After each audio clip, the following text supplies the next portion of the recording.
Hello, welcome, and thank you so much for joining us. Thank Congratulations on your you. position. Thank you, and thank you for asking me. Sure. Could you please tell the viewers a little bit about your background?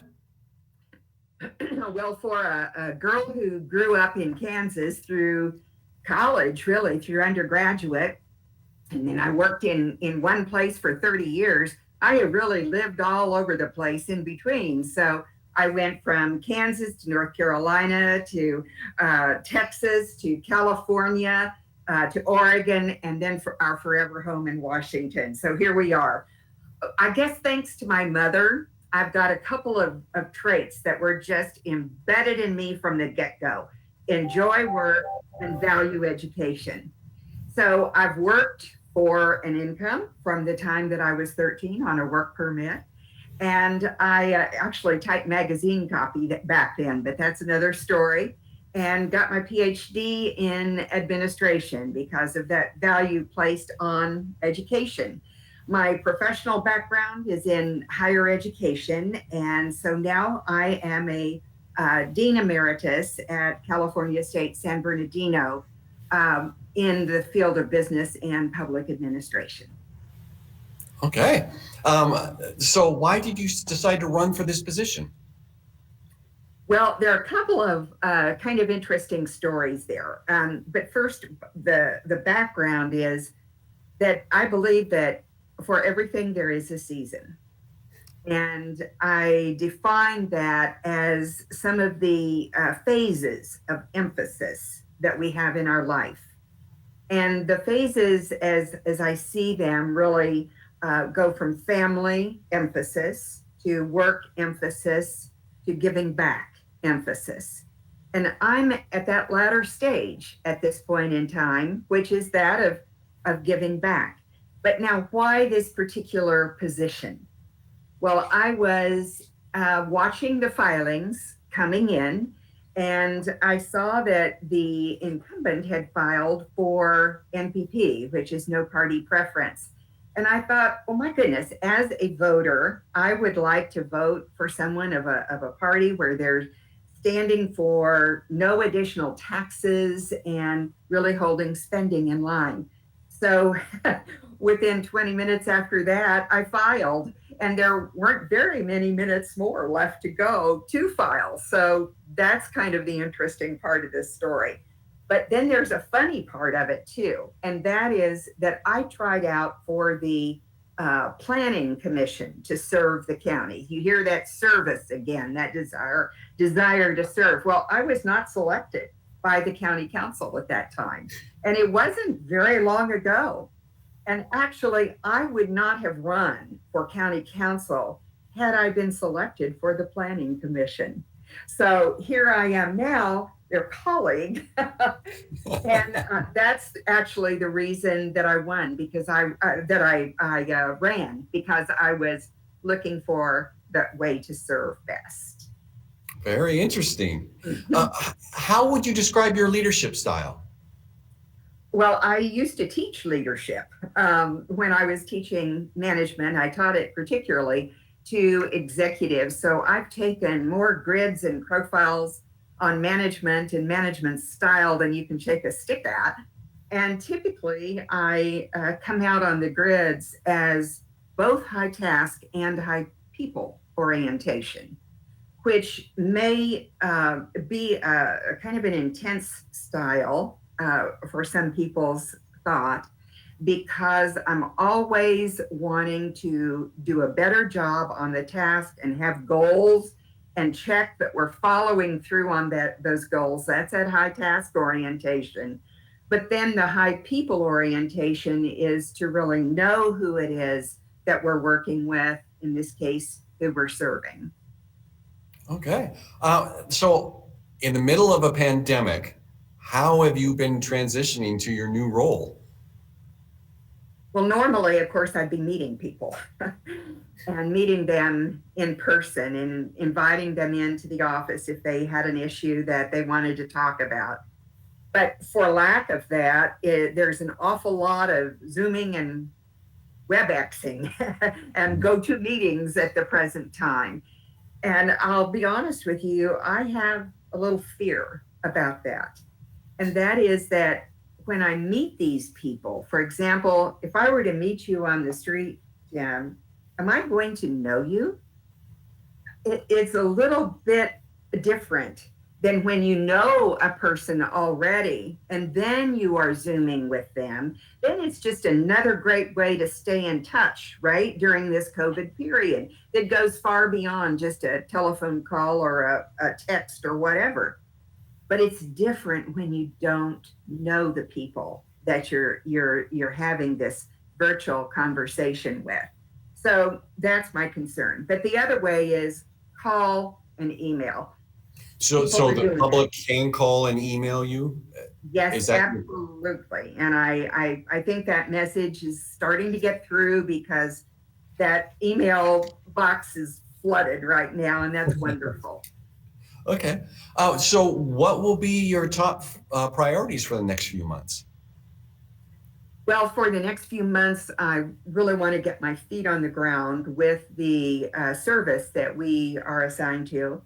I don't know if everyone is aware that the counselors are assigned to 15 or more, in my case more, boards and commissions and so on to be the liaison with.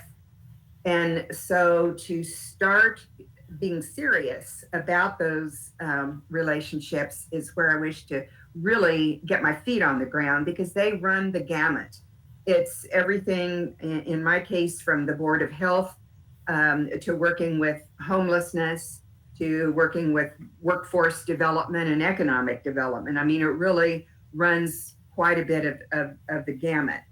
And then I also want to ensure that communications are going to residents in the way that they need it to be relative to COVID vaccinations. And I think there's room for improvement now. And that's really another story that has some things to do with the state and some other aspects of this issue in Clark County. But to get those communications to people, I feel is important on the short run. How about your priorities for the remainder of the year? Well, I'm a jobs development person, so I'm really concerned about the development of jobs. After talking with builders, and that means everybody from commercial builders to home builders, people who are wanting to add on or build their own home, I'm very concerned about permitting on several different levels. Now, permitting is in the domain of our county manager, who is on top of this and certainly knows the value that is currently placed on that.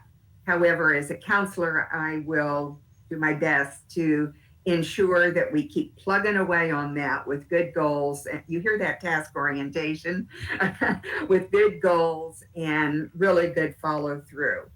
And then thirdly, I would say to hold taxes down and hold down spending. That will always be one of my long-term goals.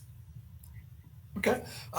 Now, with your varied experience, you've obviously worked with a lot of differing views. How will you use this experience to represent not only your district, but the county as a whole when working with fellow counselors? That's a good question, because indeed there is a great deal of diversity of thought here.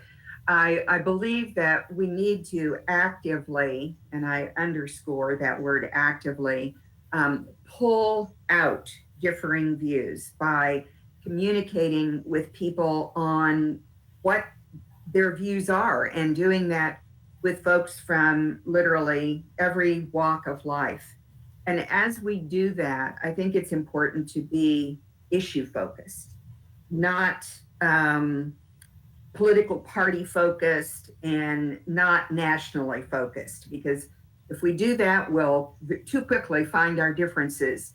And what we're wanting to find is our areas of agreement, right, on county issues. And so by focusing on those county issues and finding our common ground, we can make great progress. We will. So let's talk. How do you enjoy spending your free time? If you were asking me this a year ago, I would have said travel.